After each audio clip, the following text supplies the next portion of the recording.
So why do we need to discuss yung refrigerant?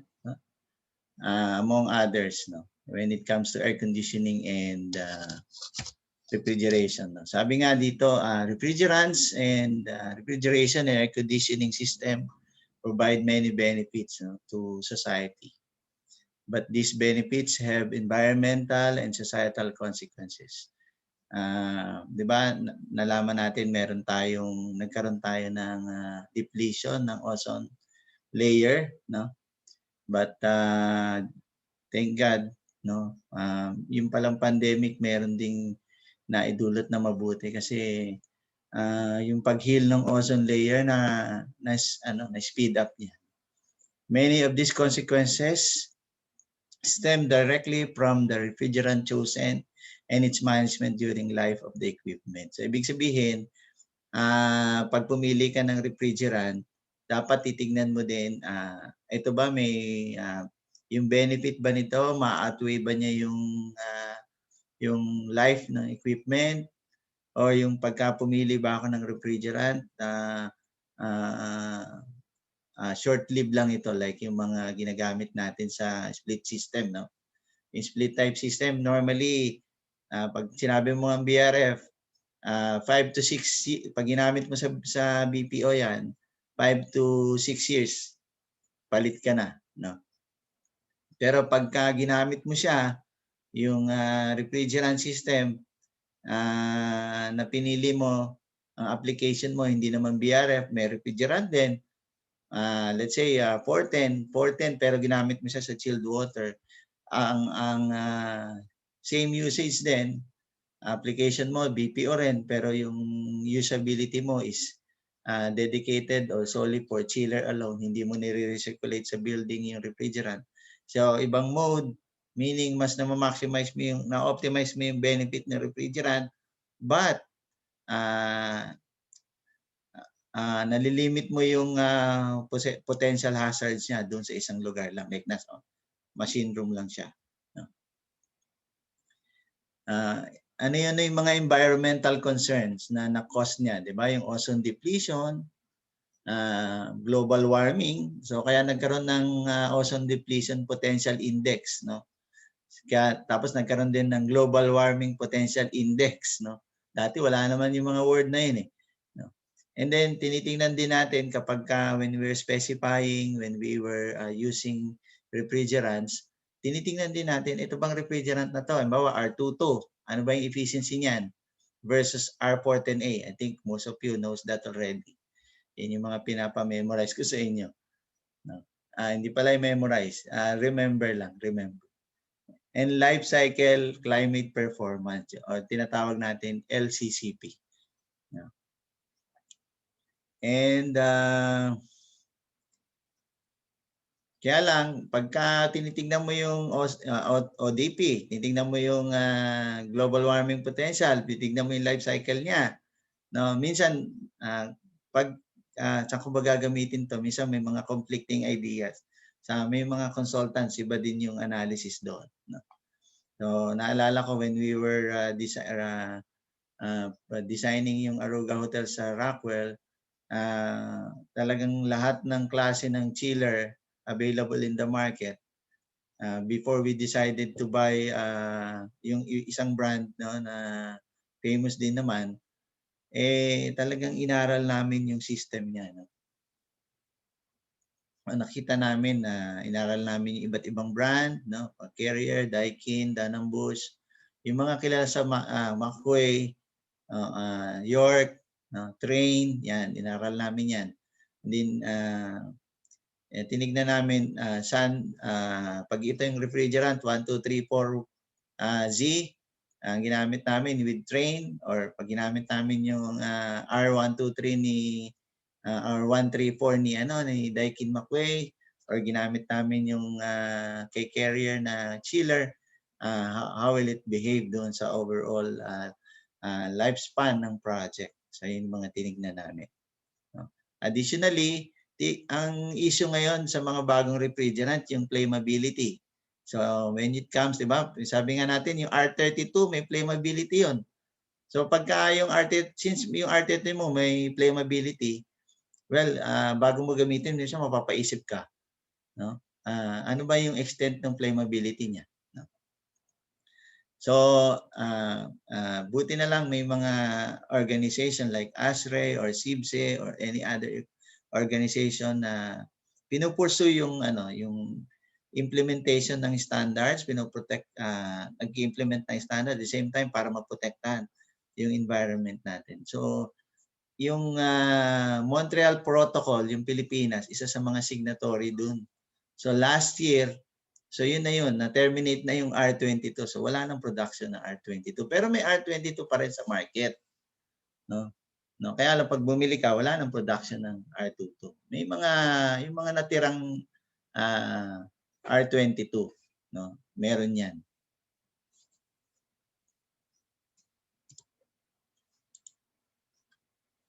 So, ano-ano yung mga refrigerants natin? Andiyan yung yung CFC before, no? Yung chlorofluorocarbon, no? And then meron tayo yung hydrochlorofluorocarbon. And then yung mga replacement refrigerant niya, yung hydrofluorocarbon, HFC. So, etong CFC yan, yung mataas yung ozone depleting factor niya. Okay? Sabi natin, refrigerants are the working fluids in refrigeration, air conditioning, and heat pump systems. No?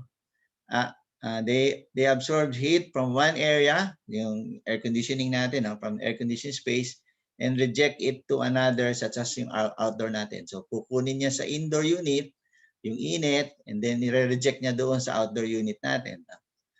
And usually through evaporation and condensation, i-condense niya yan, di ba? So kaya nga kailangan lagi ko in-emphasize sa ating mga design plan. Pagka nagawa kayo ng air conditioning, huwag niyong kalimutan yung condensate drain. No? Refrigeration and air conditioning have made many of the technological advances, no, we enjoy today, di ba? Malamig yung bahay mo. And in that way, we have been highly beneficial. No? Ano yung mga benefits nun? Yung, siyempre, yung benefits na yun, it carry environmental and societal consequences. No? Many of its stem pagka ginagamit mo yung refrigerant, no? At saka yung pag ginamit sa mo siya gagamitin, no? Like, I don't know if any of you pero nung ginagawa namin yung Pure Foods meat plant, ang ginagamit sa mga meat plant normally ammonia.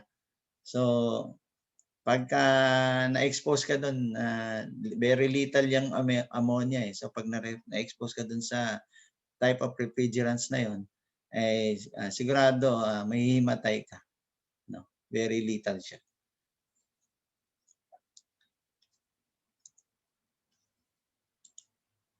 So, yung CFC contributed to the depletion ng stratospheric ozone layer. Yung CFC naman, HCFC naman, na-phase out ito globally ng last year, no? Complete phase out na 'yon, no?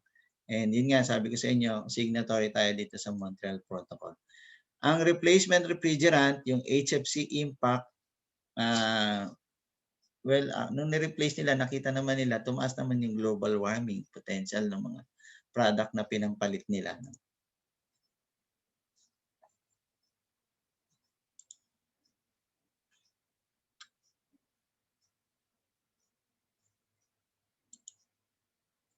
Ito, yung mga alternative refrigerants, which is flammable in nature. No? Yung mga na-release ngayon, ang tawag natin doon, hydrofluoroolefins, HFO.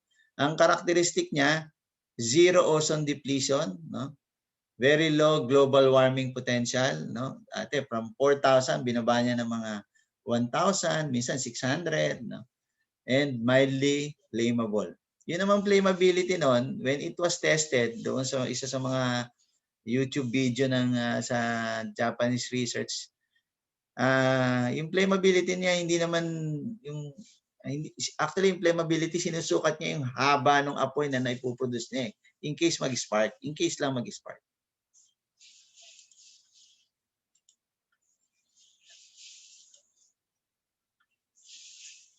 Ka.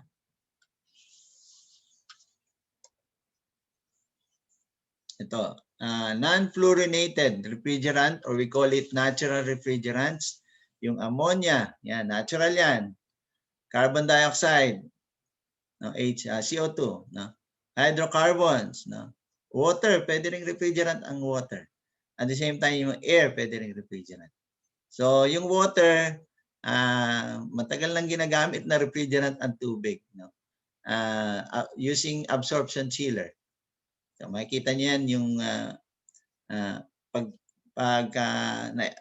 well, gusto ko ituro sa inyo yung portion ng absorption chiller. Kasi sa Japan, most of the chiller na ginagamit nila doon is not really centrifugal. They don't use vapor compression. They use absorption chiller. So yun yung ang efficiency niya is grabe, ang taas. Pag nalaman niyo yung efficiency ng absorption chiller. So yung air pwede ring is considered also a refrigerant. Ito, I think we visited Tokyo University noong 1995. I was invited ng Daikin Makwei group, no? And with the Ayala group. Tiningnan namin yung absorption chiller, no? Developed by Sanyo, no? Sanyo, no? Daikin Sanyo. No, before it's Makwei Sanyo. So binili na ni Daikin si Makwei, so Daikin Sanyo na siya. Ang ginagamit ng medium or refrigerant for cooling, medium for cooling is water, no? Maybe sometime ipag-aralan natin yun. Okay, yung green technology, no? In 2018, inintroduce yung use of R290, no? And R32. Eco-friendly refrigerant, no? Pero yung usability niya minsan sa mga technical people who knows that R32 and R290 flammable refrigerant, minsan may inhibit kang gamitin, especially if you are a technical person. No. Pero po sa mga layman, kasi hindi nga nila alam yun, but we have to explain it. We have to educate the public or the consuming public or the consumer itself. There was a Emerson data on flammable refrigerant published before. Pinakita niya dito yung mga regulation, no, that driving the need for compressors and other components optimized for new low global warming refrigerants. No? Pag sinabi mong A2L, no, or based on ASHRAE standard, by definition, it means it has a burning velocity below 10 centimeter per second. Ibig sabihin, pag nag-spark yon, 10 centimeter lang. Ibig sabihin, wala pang 1 inch, no, per second. Pag nag-spark siya. Ha? And the heat of combustion, or HOC, and minimum ignition energy are also much lower than A3 refrigerants. So, when using A2L refrigerants, dun sa classification natin ng refrigerant sa ASHRAE, nasa ASHRAE guide yun. Makikita nyo yun doon. In a stationary application, it is important to follow yung requirements laid down in EN 378. Yung EN is a European norm, no? European Standard 378. Well, siguro isi-share ko rin yung data na yan sa inyo. So ito yun, no? So papunta tayo sa 2021.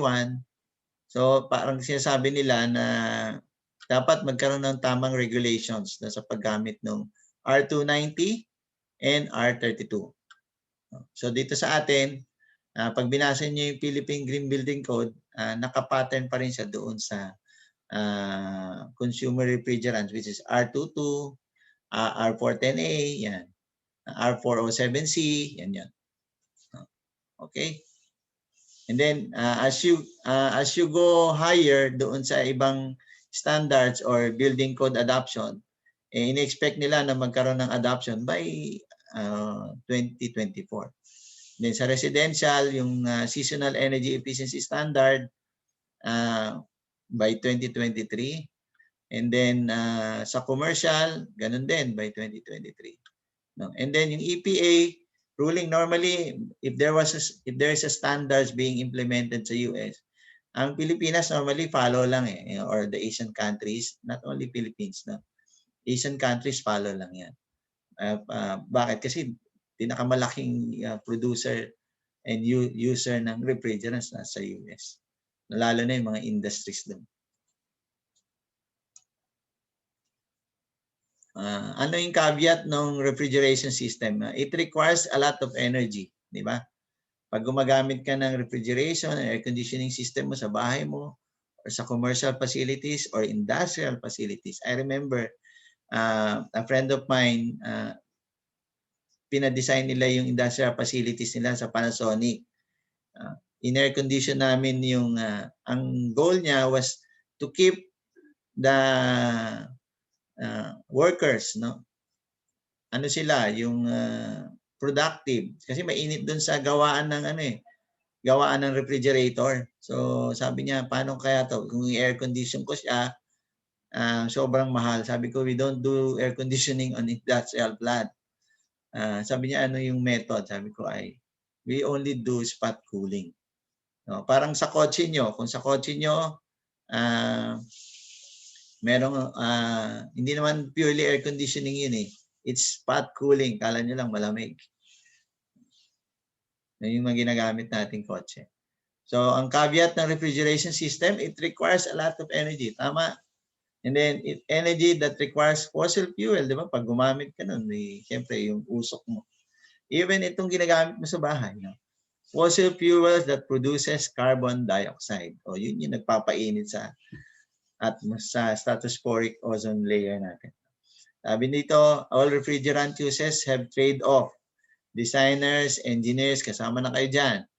And builders need to know proper limits and correct application for their development. So pagka sinabi yung tenant or ng customer natin, pwede ba yun? Ganun kalayo, 50 meter? Ma'am, sobra-sobra na po yun dun sa standard. Huwag yun po natin, kasi sayang din yung refrigerant. No? Pag nag-leak, hindi na lumabig, nag-leak, so naapektuhan pa natin yung environment.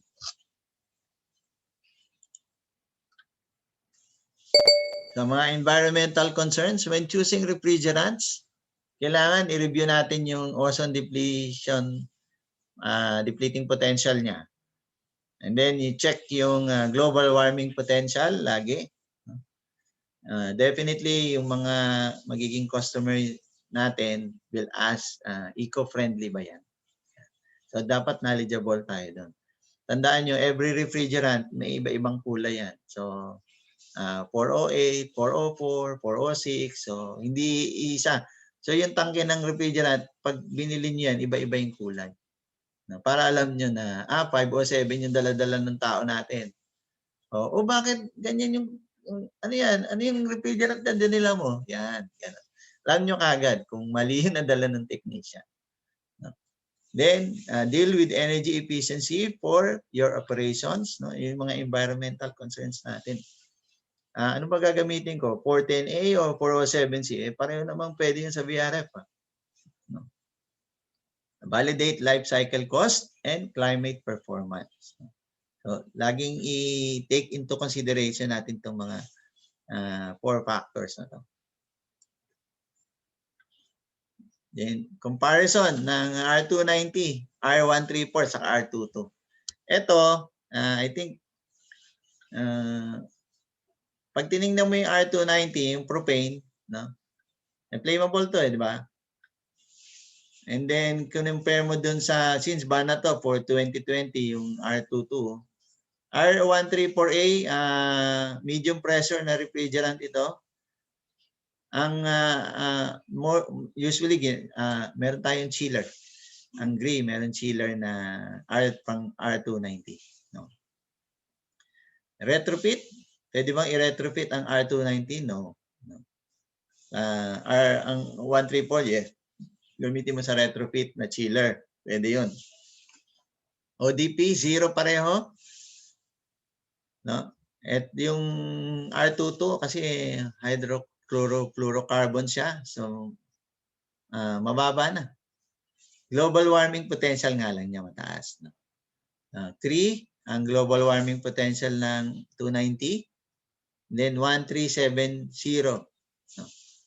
Boiling point, 1 bar, no? And then 41, negative 42, negative 41, 26 negative. Ito, yung critical temperature niya. O, pagka sinabi natin critical temperature, no, ibig sabihin near boiling, no. Kita mo sa 100.3 degrees C, talagang boiling to. No?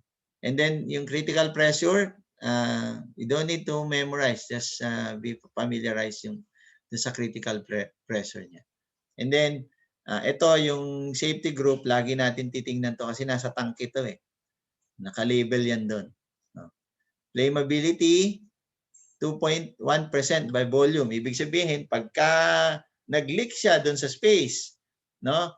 Halimbawa, ang kwarto mo, ang area ng room mo is na 3 by 3. 3 by 3 by 3, di 27 cubic volume ang ano niya. Cubic meter ang volume niya. So, ibig sabihin, 2.1% nun, pwede nang lumiyab yung space. So, critical siya, especially pag walang ventilation. Kaya may tulong talaga yung COVID eh. Kasi i-ventilate mo yung space mo para hindi ka, kung gumamit ka man ng propane or R32, eh, dahil may ventilation ka sa space mo, hindi ka ma-asphyxiate nung refrigerant. At the same time, hindi mo masasaturate yung volume requirement in case mag-leak dun sa space. So I hope i-consider niyo yan when you're using yung, pag pumupunta na tayo at gumagamit na yung consumer industry ng ng mga R22, R290, yan. 9.5% by volume, almost 10%. No? Ang consideration dun sa upper limit. So dapat hindi siya, kung ano yung kinarga nyo doon, tingnan nyo yung space, pag nag-leak at this space, kailangan hindi ako umabot sa ganung volume. Pag nag-leak siya. Okay, mineral oil, ang compatible oil niya, polyester. Yan. Mineral oil, ganun din, then polyester din sa R134A. Ang appearance nila, puro colorless. Pag tinignan nyo yan. No? And then, odor, no? Meron palang odor yun. No? Sweet. Slight. Pwede palang pabango yun, no? Levi, wag mong gamitin pabango to, ha? Slight eatery. Okay, next. Gamitin mo eh. Ingat. Okay, R32 naman, 'di ba? Meron tayong R32 sa ano natin, sa product natin, which is yung mga window type natin and also some of the split type. R32 design changes compared to R22 and R410. Ang gusto ko makita nyo dito, yung flammability niya in terms of safety standard. Yun, tandaan nyo yun. Yung sa R290 is 2% tsaka 10% or 9.5%. Kailangan precise kasi engineering tayo. Kaya 2.1% by volume, 9.5% by volume. So tandaan nyo to, flammability. Di ba sabi nga dun sa ASHRAE standard natin, slightly flammable, class A2L. Kaya ASHRAE yun eh, A2L. No? And then R410A, mostly residential, R32 residential din eh. No? Non-flammable yan. Kaya minsan nire-recommend natin R410A muna. Pero yung mga client talaga, they ask, they are asking for, sabi na, ready na ba yung R32? Sabi ko, pwede naman, na-market na yung R32 actually. Operating pressure niya, tandaan nyo to, R32, 4.29 megapascal. R410A, 4.15. Ibig sabihin yung R32, blend din naman ito. It's a blend of refrigerant. No? Pero kung titignan nyo yung operating or design pressure niya, mas mataas than R410A. Diba? Ang lesson natin ang refrigerant, yung mga past lecture natin, pag sinabi natin high pressure, ibig sabihin mataas ang consumption ng power. In terms of operating pressure, 1.6 times on the medium pressure. Sino ba medium pressure? Yung R1? R134. R134A, yan, medium pressure yan. Discharge temp, control, no? Control of suction stage, no? No issue in most conditions, sabi niya dito. Bakit? Kasi positive eh. Positive pressure. Hindi higop ng ano to eh. Hindi higop ng moisture. So, nalilimit natin yung ano. So, yun yung maganda sa kanya. Refrigerant oil, refrigeration oil na ginagamit or contaminants control, normally synthetic oil. No? Pag tinanong kayo ng mga technician natin, sir, ano bibiling ko? Be careful lang din dun sa brand ng refrigerant oil. Dapat may matching din. Minsan nga, i-touch nga natin yung portion na yun. No? Solubility, soluble siya sa mga mineral oil or yung tinatawag natin Shinichi oil.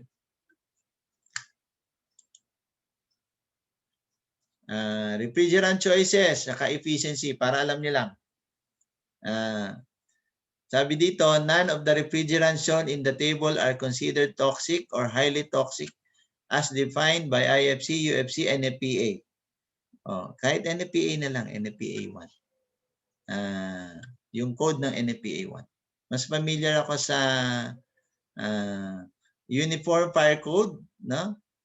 And also International Fire Code. OSHA, more on health regulation.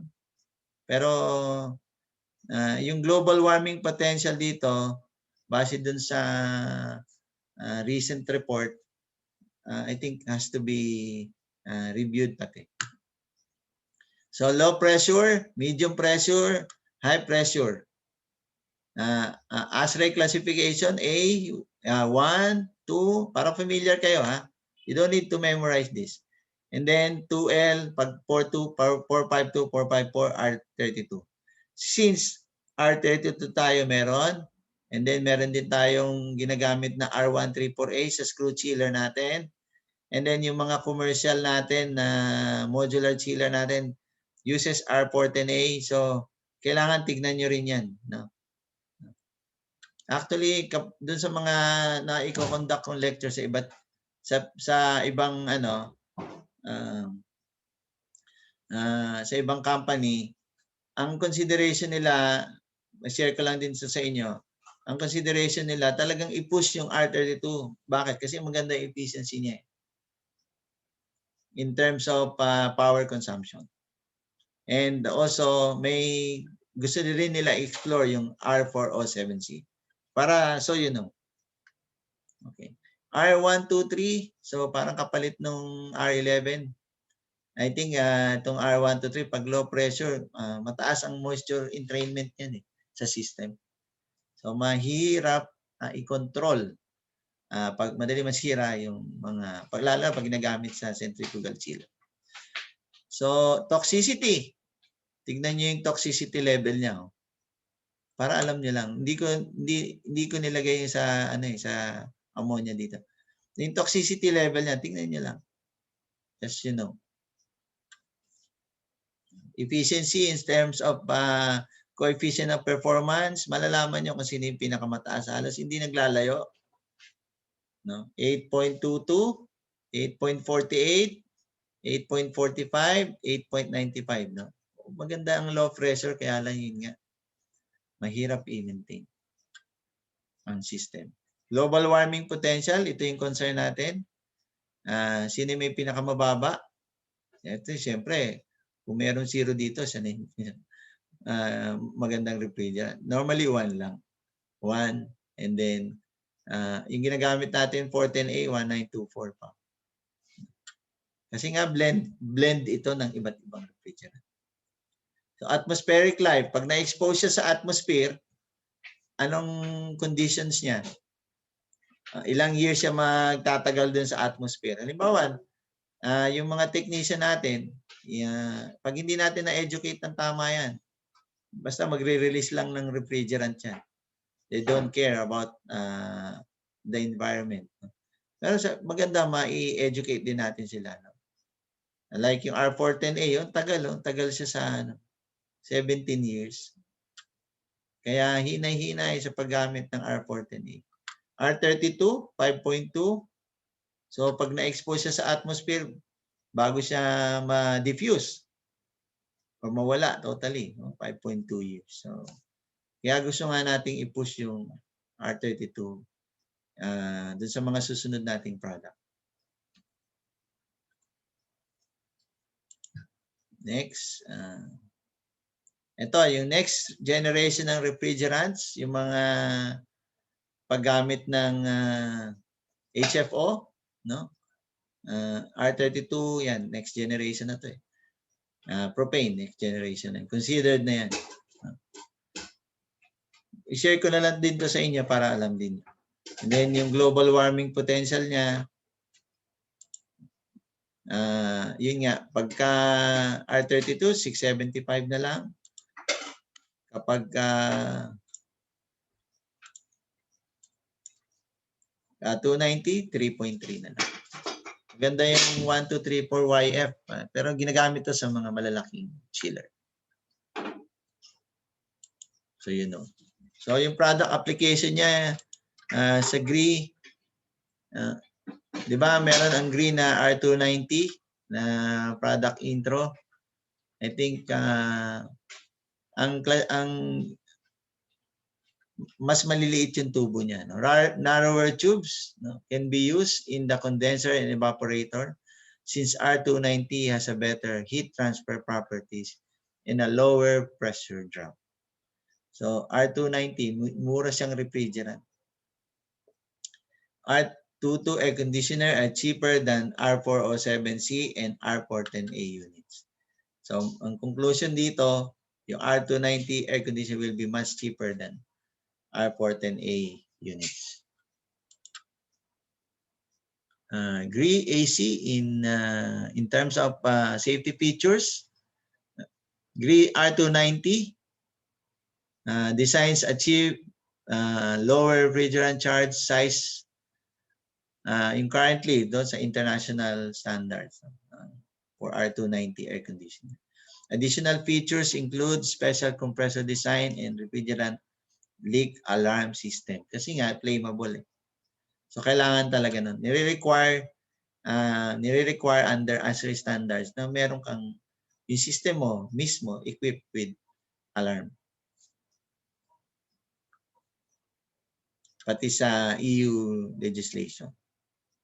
Para ma-achieve niya yung marking. So, pag in-introduce natin sa market yun, alam na natin. Alam na natin yung behavior market. So, dapat uunahan na natin. Okay. Capacity and size ng R290. Merong 2.7, 3.2, 3.5. Just so you know, kasi hindi pa naman natin pinick up ito sa product line natin. In-introduce ko lang sa inyo. Just so you know. Paano yun? Pagka nagkaroon ng refrigerant leak. Should a leak be detected in the AC system, the compressor will stop operating at once. Dapat. The fans will keep on running indoor and outdoor para ma-dilute yung leaking refrigerant. And then merong special audible alarm. So, should it be an opportunity for us, for Unitech to handle yung or market yung R290, we will need to educate yung market about this. So, hindi dapat matakot. Theory ng alarm system, normally, siyempre, may mga operating parameters for when leaking AC systems. And then, titingnan mo yung system pressure, refrigerant, air temperature, current, yung amperahe ng motor. And then, ang important dito, yung electronic control device should detect yung leak, refrigerant leak intelligently. At ma-recognize niya na leaking nga yun. Para magkaroon ng alarm and also system shutdown. Okay, so yun lang. Very quick yung ating seminar but I hope meron kayong natutunan.